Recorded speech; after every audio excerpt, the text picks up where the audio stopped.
बच्चों good morning. आज हम लोग स्टार्ट करने वाले हैं pair of linear equation in two variables है, एनसीईआरटी मैथ्स है। ये चैप्टर 3 है, क्लास 10th का है। ठीक है, तो चलिए हम लोग चलते हैं इंट्रोडक्शन की तरफ और देखते हैं कि क्या कहता है। देखिए, pair of linear equation in two variables, तो कुछ डिफिनेशन की तरफ हम लोग बढ़ते हैं। देखिए कहता क्या है, an equation which is in the form of A X plus B Y plus C equal to zero हम लगा सकते हैं। इस फॉर्म में इक्वेशन होता है a x b y c where a b and c are real number, जहाँ पे क्या है ए बी और सी रियल नंबर है। ए आपका कॉफिशिएंट हो जाता है एक्स का, बी कॉफिशिएंट हो जाता है वाई का और सी कांस्टेंट टर्म हो जाता है। And A B C are not equal to zero, और जीरो नहीं होना चाहिए, क्योंकि अगर ए वाला टर्म में एक्स जीरो हो गया तो ये टर्म जीरो, ए जीरो हो गया तो एक्स वाला टर्म जीरो हो जाएगा, बी जीरो होगा तो ए वाला टर्म जीरो हो जाएगा। तो इस तरीके से हम टू वेरिएबल्स नहीं कर सकते। यहाँ पॉसिबिलिटी हो सकता है सी का, लेकिन ए नहीं होना चाहिए। ठीक है, ये ध्यान रखिए, इसे ये तीनों होना चाहिए। ठीक है ना, हमारे पास तीनों जीरो नहीं होना चाहिए। यहाँ दिया है a not equal to zero, b not equal to zero, c not equal to zero. जैसे एग्जाम्पल के तौर पर हम लोग ले लेते हैं इक्वेशन, ये देखिए 3x प्लस 4y प्लस 7 और दूसरा है 5x प्लस 2y माइनस 10। तो ये दो इक्वेशन हो गया, ये दो पेयर हो गया, इसलिए इसको पेयर ऑफ लीनियर इक्वेशन कहा गया है। दो इक्वेशन आ गया तो क्या हो गया, वो पेयर में आ गया, इसलिए इसे पेयर ऑफ लीनियर इक्वेशन कहता है। पेयर ऑफ लीनियर इक्वेशन में आपका दो का होना जरूरी है। जैसे हमारे पास इक्वेशन आ गया 2x plus 3y plus 7 equal to 0। हमारे पास दूसरा आया 5x plus 7y plus 10 equal to 0। तो पेयर का मतलब दो होता है। ये पेयर का मतलब क्या होता है, दो हो गया, एक जोड़ा हो गया किसका, लीनियर इक्वेशन का। लीनियर इक्वेशन में आप ध्यान रखेंगे कि पावर हमेशा 1 होता है। लीनियर इक्वेशन का क्या होगा, पावर 1 के बराबर होगा। जैसे देखिए x का पावर क्या है, कुछ भी नहीं तो 1 है, y का पावर कुछ भी नहीं तो 1 है, x का पावर 1 है, y का पावर 1 है, तभी इसको हम लोग लीनियर इक्वेशन कहते हैं। जैसे यहाँ पे देखिए, यहाँ लिखा गया है, हम लोगों ने एक्सप्लेन किया है कि power of variables must be 1। Variables के जो पावर होंगे वो 1 होना चाहिए। 3x plus 4y plus 7 equal to 0 और 5x plus 2y minus 10 equal to 0। यहाँ देखिए, इसको जनरल फॉर्म में इस तरीके से हम लोग रिप्रेजेंट कर सकते हैं, a1x plus b1y plus c1 equal to 0। इस तरह से इसको जनरल फॉर्म इसको हम लोग कहते हैं। देखिए a1 क्या है, x का कॉफिशिएंट है, b1 क्या है, y का कॉफिशिएंट है, c1 क्या है, कांस्टेंट टर्म है जो 7 दिया हुआ है।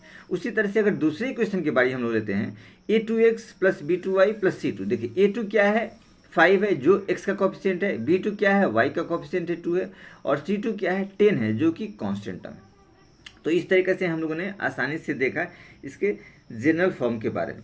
अब थोड़ा सा इसके पहले हम लोग थोड़ा सा ध्यान दिला दें कि ये linear equation in two variables हो गया। अगर हम linear equation in one variables की बात करते हैं, ठीक है ना, linear equation in one variable, तो वन वेरिएबल्स में क्या होता है कि एक ही तरह का वेरिएबल्स हम लोग इस्तेमाल करते हैं। ठीक है ना, जैसे देखिए ये आपको स्क्रीन पे आ रहा है, देखिए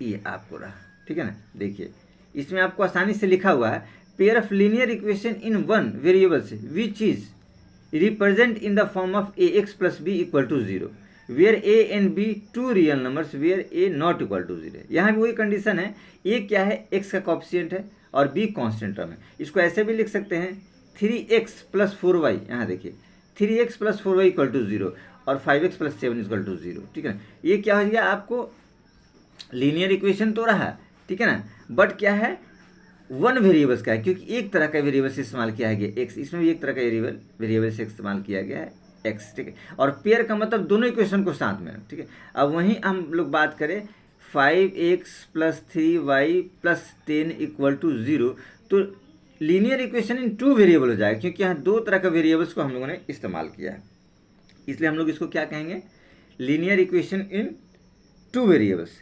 चलिए तो आगे हम लोग चलते हैं कि इस लीनियर इक्वेशन को हम लोग कैसे सॉल्व करते हैं उसके तरफ। ये ध्यान रखिएगा, इसका पावर मस्ट भी सेम होता है। लीनियर इक्वेशन मीन्स क्या होता है, रैखिक समीकरण। लीनियर इक्वेशन को हम लोग लिखते हैं ऐसे, रैखिक समीकरण, रैखिक समीकरण। ठीक है ना, रैखिक समीकरण लीनियर इक्वेशन होता है। ठीक है ना, टू वेरिएबल्स में होता है दो चर वाले। ठीक है ना, उसको हिंदी में हम लोग लिख सकते हैं। चलिए तो आगे हम लोग देखते हैं। अब कहता क्या है ये देखिए पावर तो हमने आपको बता दिया, power of variables must be 1, 1 होना चाहिए, ठीक है ना।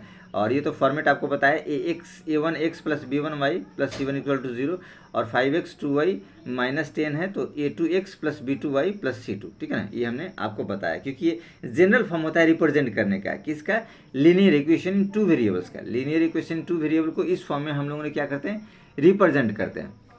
चलिए तो फिर आगे हम लोग देखते हैं। देखिए कहता क्या है, how to represent and solve linear equation in two variable. Linear equation को कैसे रिप्रेजेंट करेंगे और सॉल्व करेंगे उसको अब हम लोग देखते हैं। ये टू वेरिएबल वाला लीनियर इक्वेशन है। देखिए कहता क्या है कि there are two method to solve pair of linear equation in two variable.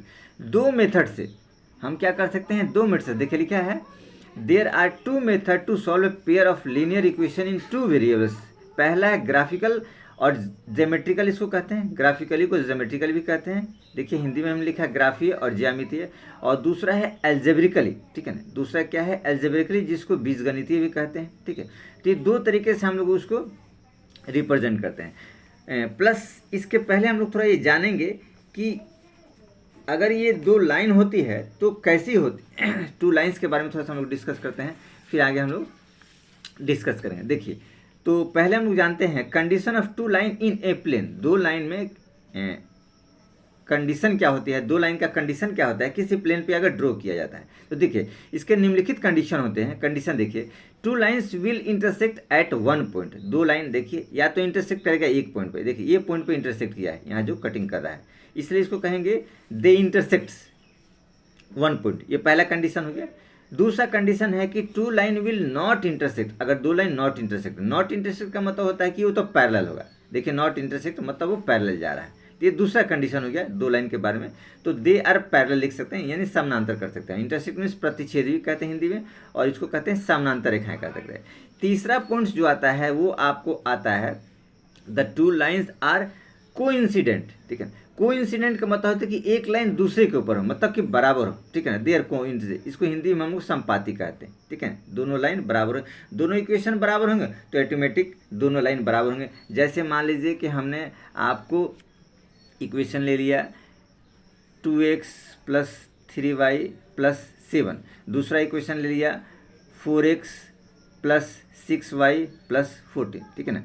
तो ये दोनों सेम इक्वेशन है, क्योंकि इसमें से दोनों में से अगर हम कॉमन लेकर, देखिए 2 कॉमन आ जाएगा। जब 2 कॉमन आएगा तो क्या बचेगा, 2x प्लस 3y और प्लस 7। तो ये इक्वेशन दोनों बराबर है, तो ये संपाती कहलाएगा, कोइंसिडेंट कहलाएगा। तो एक के ऊपर एक, पहला इक्वेशन भी लाइन यही रहेगा इक्वेशन का, और दूसरा इक्वेशन भी इसी के ऊपर रहेगा। तो इसीलिए हम लोग इसको कोइंसिडेंट कहते हैं। तो चलिए हम लोग चलते हैं, थोड़ा सा देखते हैं इसके कुछ एग्जाम्पल की तरफ और देखते हैं कि एग्जाम्पल क्या कह रहा है। तो एग्जाम्पल नंबर पहला है, देखिए एग्जाम्पल नंबर कहता है, ये एनसीईआरटी मैथ्स का एग्जाम्पल है, ठीक है। तो पहला नंबर एग्जाम्पल क्या कहता है उसको थोड़ा सा हम लोग देखते हैं। देखिए कहता है, let us take the example given in the section 3.1। Akhila goes to a fair with Rs 20 rupees दे करके, and she want to have rides on the giant wheel and play hoopla. Represent this situation algebraically and graphically और geometrically, ठीक है ना। इस situation को, ये 3.1 में जो अखिला एग्जाम्पल दिया हुआ है, ठीक है ना, फेयर घूमने जाती है 20 रुपये लेकर के, तो वो कुछ राइड्स करती है, मुझे कुछ सवारी करती है और कुछ जो है होपला खेलती है, ठीक है ना। तो उसमें हम लोग को बताना है।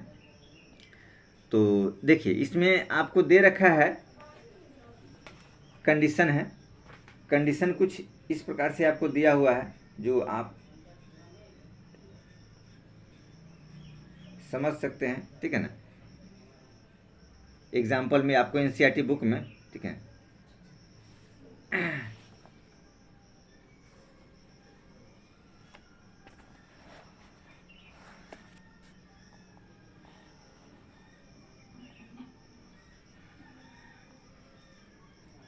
देखिए हम लोग थोड़ा सा एग्जाम्पल के तरफ बढ़ते हैं। देखिए यहाँ दिया हुआ है, game in which you throw a ring on the kept इन,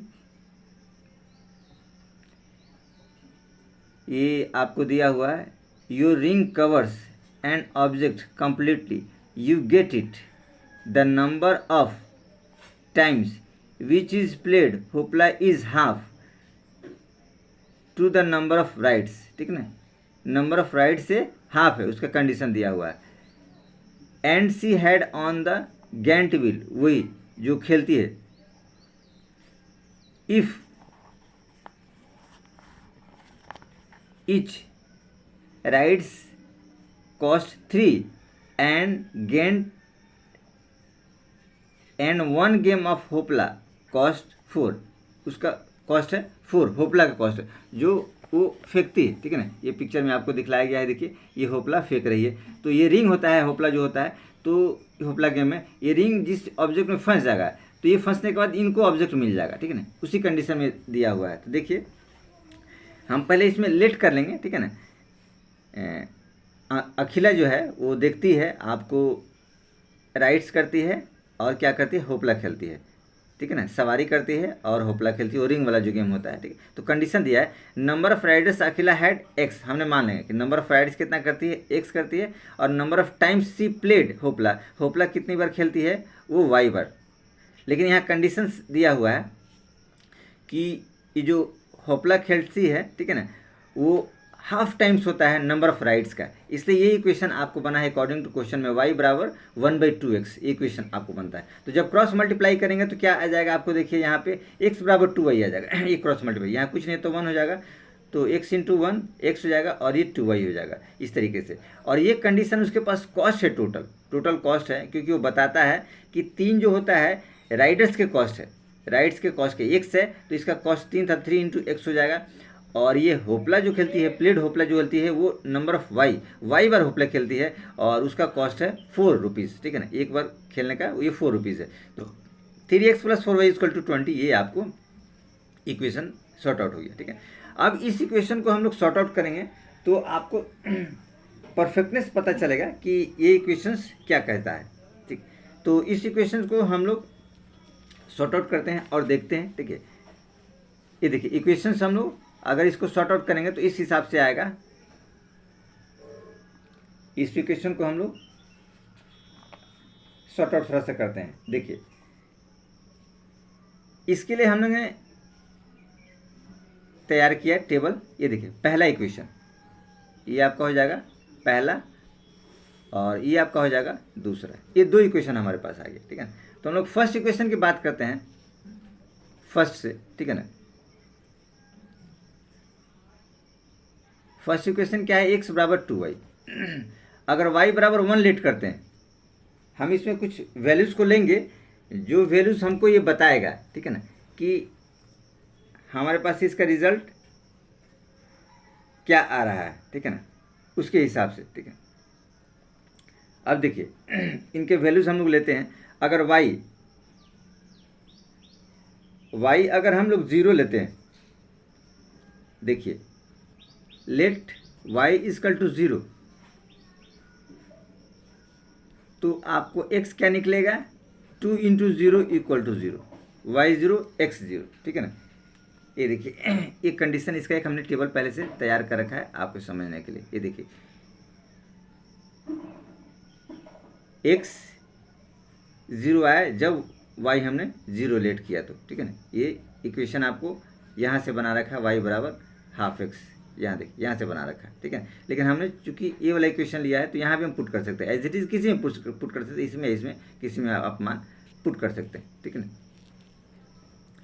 अब देखिए दूसरा अगर हम लोग मान पुट करते हैं, लेट y = 1, देखिए तो x क्या हो जाएगा, x बराबर हो जाएगा 2 × 1 = 2, ये देखिए 2 × 1 हो जाएगा 2, ठीक है ना। तो 0 2, ये देखिए ये आपका 1 2, ये देखिए 1 2 आ गया, ये भी मान आपका सफ़र कर गया, ठीक है। वैसे ही अगर हम लोग बात करें लेट y = 2, अगर y = 2 हम लोग करें तो हमारे पास क्या रिजल्ट आएगा, x बराबर 2 × 2, तो ये 4 हो जाएगा। ये देखिए 4 2 का कॉम्बिनेशन आ गया। इस तरीके से इसके वैल्यूज़ को हम लोगों ने आसानी से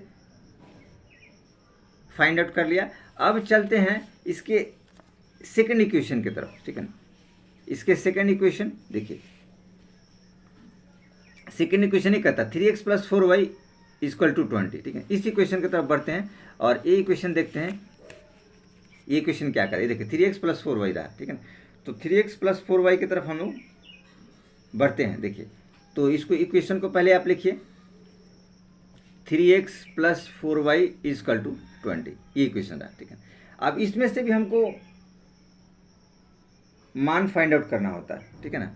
तो 4y बराबर लिख सकते हैं 20 - 3x, और y, अगर y हम लोग निकालेंगे, ये देखिए y, तो y क्या हो जाएगा 20 - 3x/4 आ जाएगा।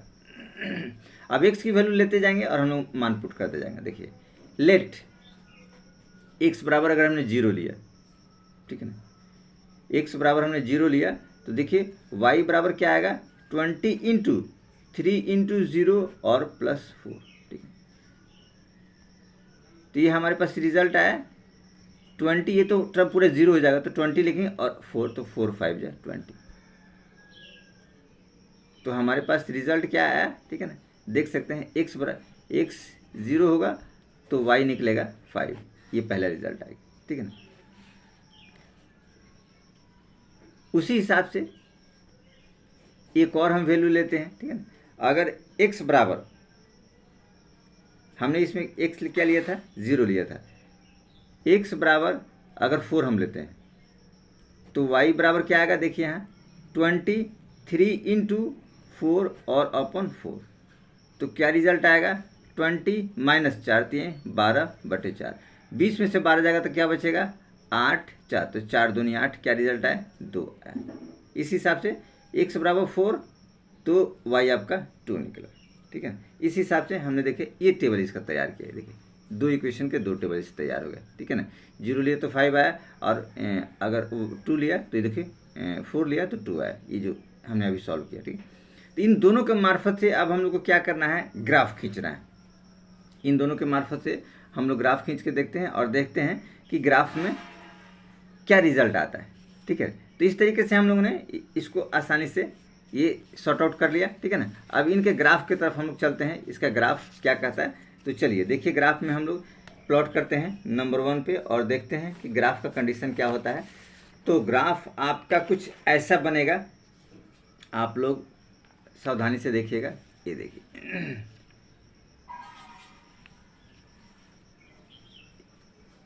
ये रहा ग्राफ, ठीक है ना। ये हमने थोड़ा सा पहले से प्लॉट कर रखा है कि आपको समझने में आसानी हो, ठीक है ना।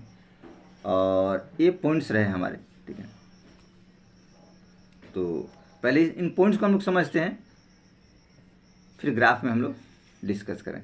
देखिए पॉइंट्स है 0 0, ठीक है ना। 0 0 पॉइंट्स है, तो 0 0 पॉइंट्स क्या होगा, x भी 0 हो y भी 0 है। देखिए x भी 0 y भी 0 है, तो ये पहला पॉइंट्स आएगा, ये वाला पॉइंट्स है, ठीक है ना। ये वाला पॉइंट्स आपका रहा है 0 0, पहला पॉइंट्स आ गया। अब कहता है 2 1, अब देखिए क्या कहता है 2 1 पॉइंट्स है, तो 2x है और y 1 है, तो x के देखिए ये वाला है कोऑर्डिनेट्स है, देखिए 2 जाता है और y 1 जाता है, तो ये वाला पॉइंट्स आता है, ठीक है ना। ये पॉइंट्स आपके आते हैं। और उसके बाद वाला पॉइंट्स आता है, देखिए 4 2, x है 4 और y है 2, तो x की तरफ बढ़िए, x की तरफ देखिए 4 4 और 2 हो गया। तो इस तरीके से इसको मिला के एक लाइन खींच देना होता है। तो इसको मिला करके हम लोग एक लाइन ड्रॉ कर सकते हैं, ठीक है। तो उसको हम लोग लाइन ड्रॉ करते हैं। देखिए लाइन ऐसे ड्रॉ करेंगे,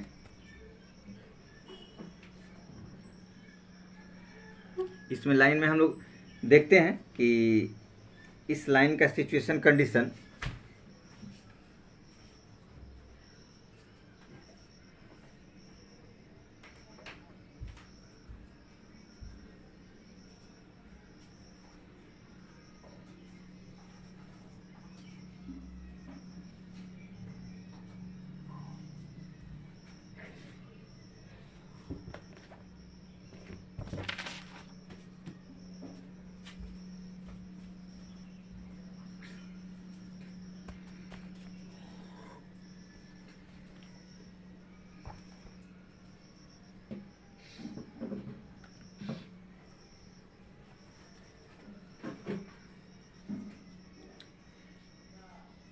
ये लाइन हम लोग सीधा ऐसे ड्रॉ कर सकते हैं, ठीक है ना।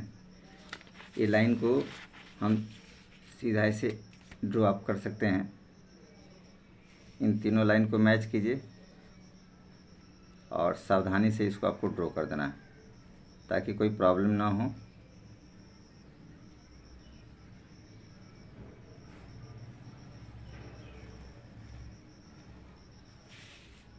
इस तरह से ये हमने लाइन ड्रॉ कर दिया। ये पहला ग्राफ का लाइन ड्रॉ हो गया। अब इसमें देखते हैं दूसरा लाइन क्या कहता है, ठीक है ना। तो दूसरा लाइन जो होगा आपका, मैच कर लेते हैं हम लोग पॉइंट्स। 0,5 x 0 है, y 5 है। ये देखिए ये वाला पॉइंट है 0,5, x 0 जाएगा और y 5 जाएगा। इसके बाद आपको आता है 4,2, x 4 है तो y 2 है। ये देखिए x आपका 4 और y 2, 4 2, ये देखिए ये वाला पॉइंट्स रहा, ठीक है ना। और ये फ्रैक्शन वाला है तो फ्रैक्शन में हम नहीं लेते हैं, इन्हीं दो पॉइंट्स को लेकर के हम लोग ड्रॉ करते हैं। 4,2 मैच कर रहा है दोनों वाले में है। देखिए 4,2 इसमें भी है और आप 4,2 समझ सकते हैं इस वाले में भी, ठीक है ना। दोनों वाले कंडीशन में देखिए, दोनों वाले में, दोनों इक्वेशन में ये मैच कर रहा है 4,2, ठीक है। तो इस हिसाब से हम लोग क्या करते हैं, इसको भी सावधानी से ड्रॉ कर लेते हैं ताकि आपको समझने में आसानी रहेगा, कोई प्रॉब्लम नहीं होगा। तो हम लोगों ने इसको ड्रॉ किया आपके सामने, ये ड्रॉ किया, ठीक। तो ये दो इक्वेशन हमें प्राप्त हो गए, ठीक है। और ये दो इक्वेशन हम लोग चाहे तो यहाँ आपको इंडिकेट कर सकते हैं, ठीक है ना। ये दो इक्वेशन क्या थे आप देख लीजिए। ये दो इक्वेशन था आपको x बराबर 2y, ठीक है। x बराबर 2y वाला इक्वेशन जो था, x y is equal to x/2 और x बराबर 2y, ये इक्वेशंस। और दूसरा इक्वेशन जो आपका था वो था आपको 3x 4y, 3x 4y is equal to 20। ये देखिए, ठीक है। ये था आपको इस लाइन का इक्वेशन जो है, ध्यान से देखिएगा, इस लाइन का इक्वेशन है y बराबर x/2, या इसको और लिख सकते हैं x बराबर 2y, जो कि हम आपको सॉल्यूशन इसमें बताए हुए हैं। देखिए सावधानी से आप यहाँ देख सकते हैं इक्वेशन y बराबर 1/2x और x बराबर 2y, ये ऑलरेडी आपको दिया हुआ है, यहाँ आप समझ सकते हैं। और दूसरा equation 3x + 4y equal to 20 है, तो 3x + 4y इक्वल टू 20 ये दिया हुआ है। तो इसको भी हम लोगों ने सॉर्ट आउट किया है। ये वाला देखिए, ये वाला इक्वेशन, ठीक है। इस तरीके से ये हम लोगों ने एल्जेब्रिक और ग्राफिकली रिप्रेजेंट कर दिया। ये ग्राफिकली आपका आता है और एल्जेब्रिक यही सॉल्यूशन आता है जो हम लोगों ने ये इक्वेशन को रिप्रेजेंट किया, ठीक है ना। इसको चाहे तो आप ऐसे भी लिख सकते हैं x - 2y इक्वल टू 0, इस रूप में भी इक्वेशन को आप लिख सकते हैं। तो इस तरीके से हम लोगों ने इसको सॉर्ट आउट किया। चलिए तो चलते हैं नेक्स्ट क्वेश्चन की तरफ और देखते हैं कि नेक्स्ट वाला क्वेश्चन क्या कहता है।